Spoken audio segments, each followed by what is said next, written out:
kind of advice do you have to homeowners? Practicing that preparedness. Starting the conversation now is always going to be a benefit to any association out there.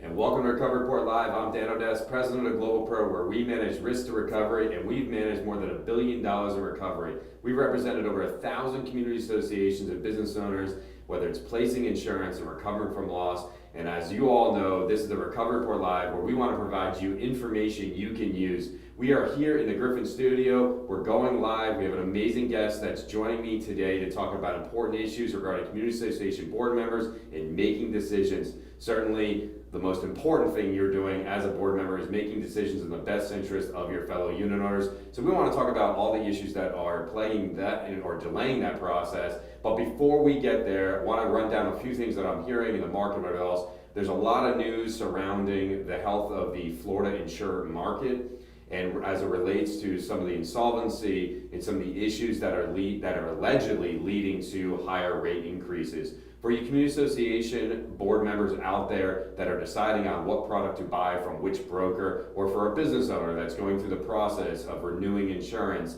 understand that a lot of the issues that are being discussed, whether on the legislative side or by your brokers, or the justification that they're giving for the rate increase that you are probably seeing, as most of the market is absolutely seeing, above average rate increases. Now, historically, those rates are still lower than they were at the height, let's say around 2008 or so. However, as I've mentioned in prior broadcasts, the product that you're buying is inferior, meaning you're paying a heck of a lot more for a lot less coverage. So while they may argue that you're still paying less than you may have been paying then, you're getting a lot less coverage, and it's not something you want to deal with or a situation you want to be in. So it's very important that you understand the dynamics of that. Also understand that a lot of the issues that are plaguing the insurance market in the state of Florida are related to homeowner insurance and not commercial lines of policies. Most of you have for years have been buying from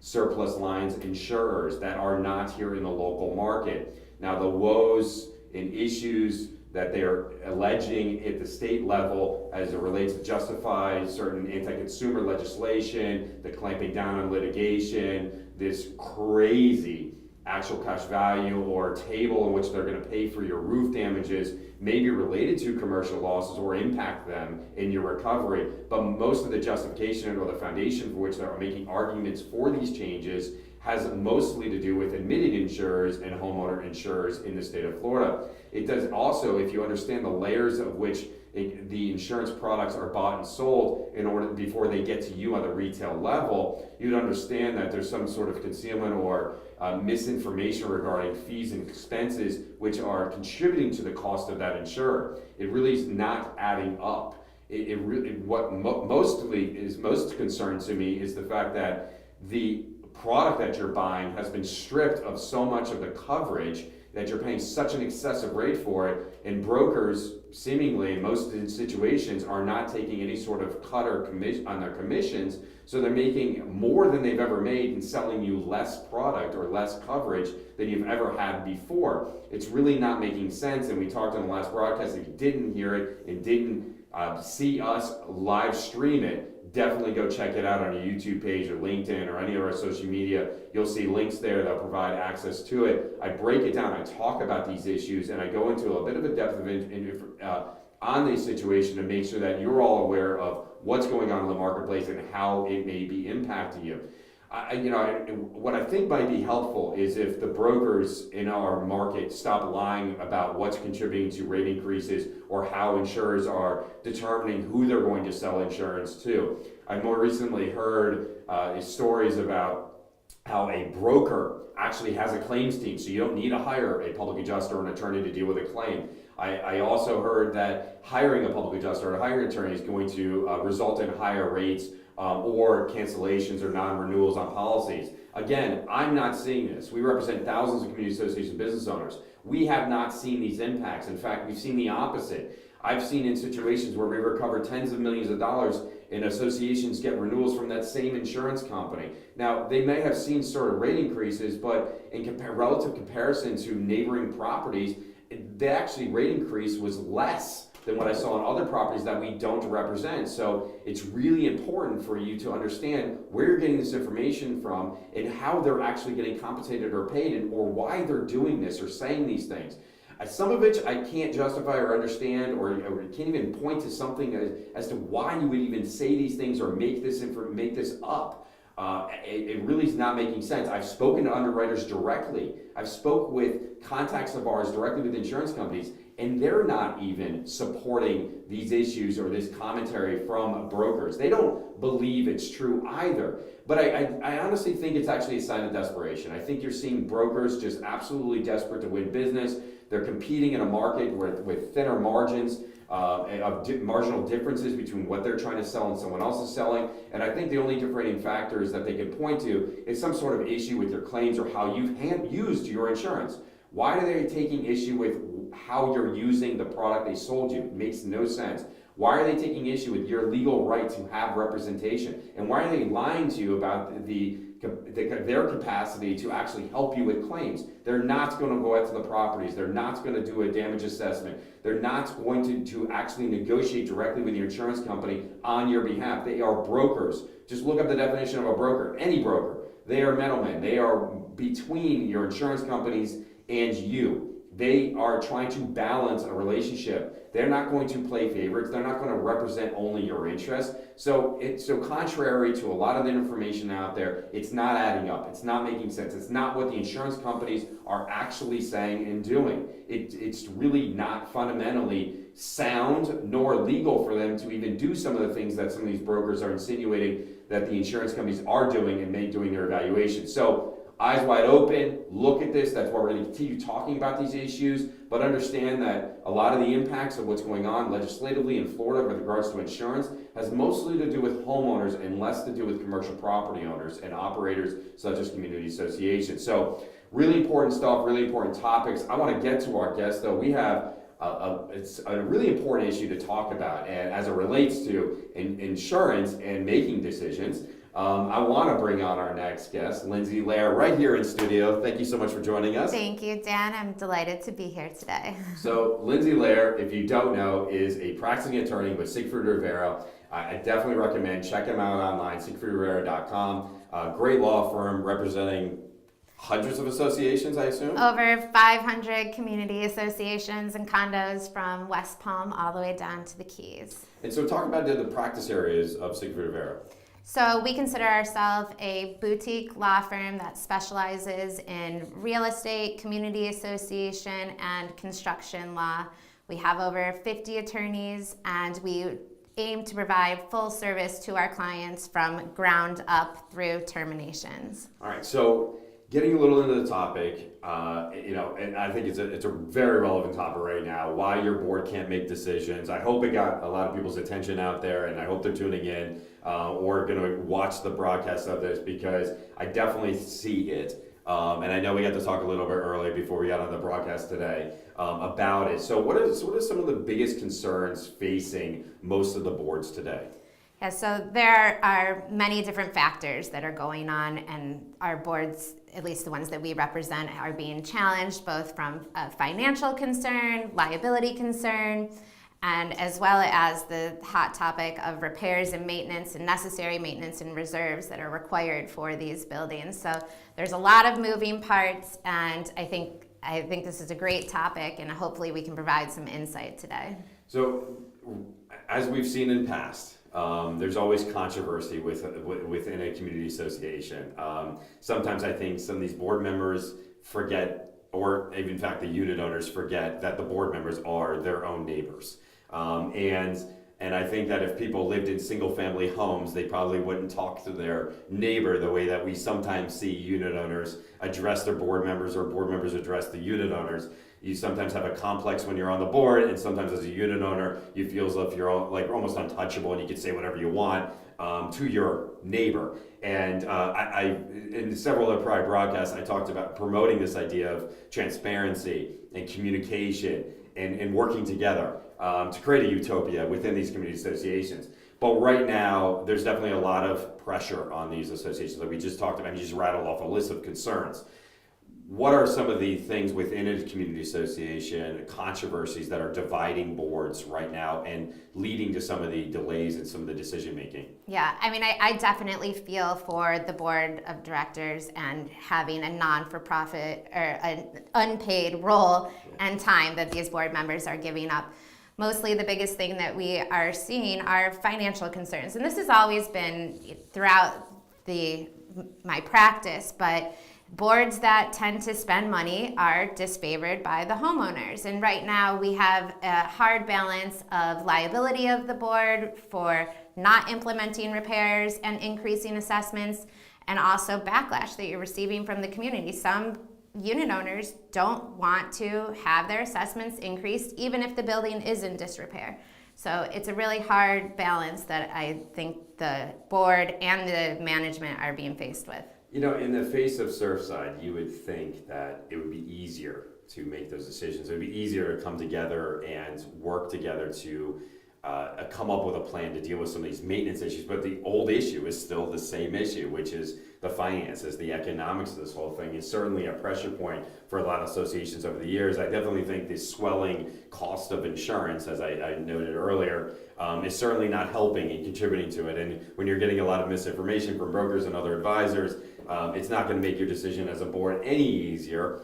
But I think you do bring up some very good points. Again, another list of controversies that are dividing a board. So you have a lot of outside pressures, you have issues on the inside of it. So what is your advice to board members to managing these controversies? What can they do better to assist, and how might a property manager help in this situation? Yeah, my number one recommendation would be to rely on your professionals. Again, the board of directors are unpaid individuals who may not have experience in construction and law, and that is what your retained professionals are for. You have engineers, you have attorneys. Use them and use them for guidance and rely upon them. Use your business judgment. If the board is listening to its professionals, they can make sound reasoning and sound decisions in order to move forward and be protected from a liability standpoint as well. So you speak of professionals, hiring professionals. I've more recently heard from boards that they're almost afraid to hire or make a decision to hire someone due to potential exposure of liability when hiring those professionals. What are your thoughts on that? I mean, are they really exposed to any sort of liability, as it relates to retaining someone that's been vetted, someone that has references, someone that has licensing and insurance? If they check all those boxes, is there exposure there? So I know that it's really difficult these days to get an engineer to come out to your property and perform an inspection, issue a report, and without any conditions. So I agree that as long as these individuals are vetted, they are properly licensed, they are insurance, and you have references, the board is able to rely on its business judgment, which includes relying on professionals. So I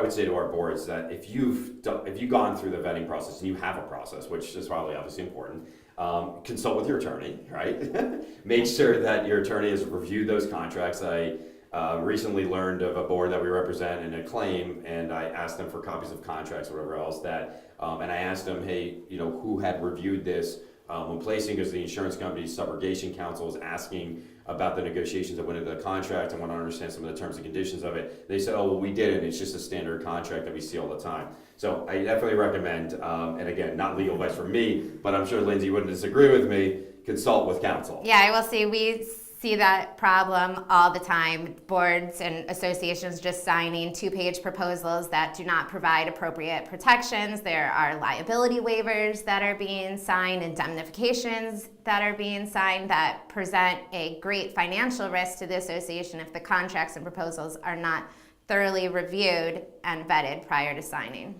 So now, in order to make these decisions, right, to hire people or to do projects to hire people, associations need to vote. And I know there's been a lot of changes. We've actually, in fact, had it on the Owner app, which is a new platform where you can go online, vote, and everything else. Definitely check it out if you're an association. You don't have any sort of online voting. Great system. Not the only one out there, but definitely one that's making a big splash in the market here in South Florida. And we've had on the folks over there and to talk about those issues. But you also have like Zoom and other ways to do it. So it's making it more convenient and easier for unit owners and board members alike to participate, because even the board members sometimes in the past were so difficult to get together to make decisions. And while they may have had quorum, they still were missing board members on those decisions. And lo and behold, at some point there's some issue or controversy over it, some concerns. Has all this technology, from your perspective, helped or hurt the process? And in which ways has it helped, and why has it helped? Yeah, I think you made a great point. Electronic voting has increased participation from a voting perspective. Zoom, we are seeing unit owners log in more and listening in and participating, but unfortunately we still aren't seeing the turnout that I would like, especially when we're talking about such large decisions, repairs, replacement, maintenance, and budget issues and insurance, that unit owners should participate in. And I really think from a board perspective, and going back to your liability question, disclosures, constant updates, posting budgets, financials, reports on your community association website. The more that you are disclosing and sharing information with the owners and being transparent will increase participation and also help protect the board from a liability standpoint. I think it's a great point. So transparency, I've been a big proponent of it. I'm not only transparent myself in my own business, but I try to take a lot of those practices and educate property managers on how to do it. I wish more management companies would take time with their managers to teach them a little bit basics of business, because in fact they are running a business, right? You have a balance sheet, you have profit and loss, you have retention, you have employees, you have all your typical insurances that you had with any, it's a nonprofit, but as a manager, you're responsible for the health and fitness of this organization made up of unit owners and board members that are all making decisions and voting. It's a tough job. It's not a job I would ever want to do. I applaud all the cams out there and what they're doing right now and the impact they're making. But you talked about transparency. When it comes to meeting minutes, right, and reporting those things, how detailed should an association be, or a board should be with those minutes? Because I recently ran into a bit of a controversy where unit owners felt as if the boards were having meetings but not including enough detail about it. How detailed should these meeting minutes be? And then on the flip side of it, I was thinking for myself was that, is there any sort of liability with being too detailed, or should you not, or keeping the detail out? I think there's a bit of a balance, but what is your perspective on that? Yeah, I would agree. I think that the benefit of having meeting minutes that are thorough is that, again, you are sharing what's being discussed at these meetings. Unit owners who aren't participating in these meetings can not only learn about that, but then they're on notice that these issues were discussed from a liability standpoint. All board meetings that are open to all the unit owners typically do not discuss attorney-client privilege information. So all of that information, as long as it's not privileged, can be included in your meeting minutes. And again, transparency, disclosure to the unit owners is going to help from a liability standpoint, because the unit owners will be on notice and have copies of these discussions that they were able to participate in. Well, this has been a great conversation. I think there's definitely a lot of takeaways. We're going to break those down, and they'll definitely be all over our social media. So definitely be looking for that. If you're tuning in late to the podcast, there will be a recording of this. I definitely think this is one that's going to get a lot of traction. It's definitely an issue that we see right now. I even did a little bit of a poll myself with property managers. Yesterday I was teaching a class, continuing education class, and I asked them, I said, why is it taking so long for boards to make decisions? Is that an issue that you're seeing? And there was 15 managers there, and overwhelmingly they all said yes, things are dragging. Yes, there are concerns. There are controversies that are breaking out. This issue of meeting minutes, I brought it up, is actually yesterday one of the discussion points was from an insurance perspective, how detailed or not.